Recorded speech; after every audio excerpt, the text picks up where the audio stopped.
do you have for us in critical thinking? Well, I would like to discuss when you are wealthy. So, as you know, my definition of money is stored work, and I think there's a lot of confusion about wealth. We often confuse it with income or making a lot of money. Well, making a lot of money, if you spend a lot of money, isn't being wealthy.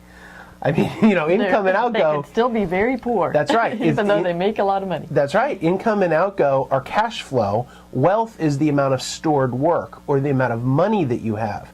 So it's a very important distinction. So wealth is your net worth, and your net worth is calculated from your assets minus your liabilities. So if you have a house that's worth, say, $300,000 and you owe $200,000 on it, your net worth is $100,000, assuming you have nothing else.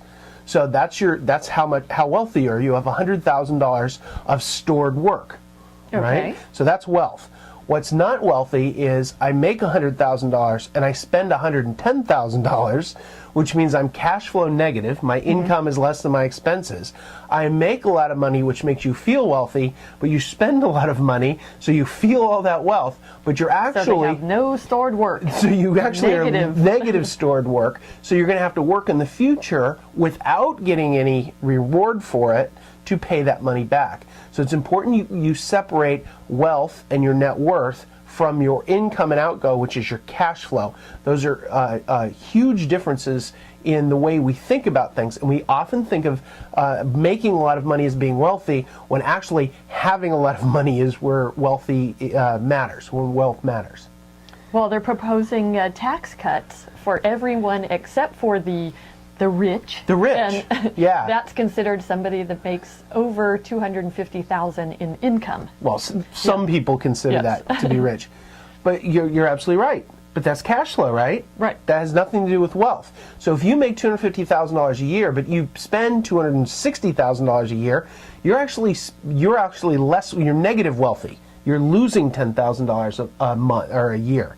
So the amount of money you make has nothing to do with your wealth.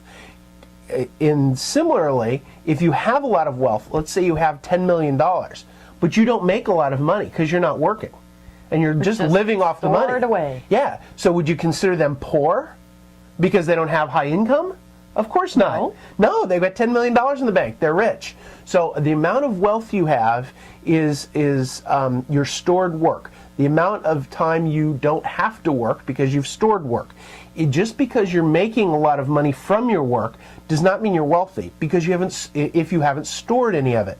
So money being stored work allows you to make better decisions and understand what's going on with your finances and the discussion that's going on that can very easily be misleading. And the takeaway? So when you're wealthy, you have stored enough work so that you don't have to work anymore, and you can still afford the lifestyle you desire. And if you get wealthy storing work, and you get wealthy storing work, not spending work.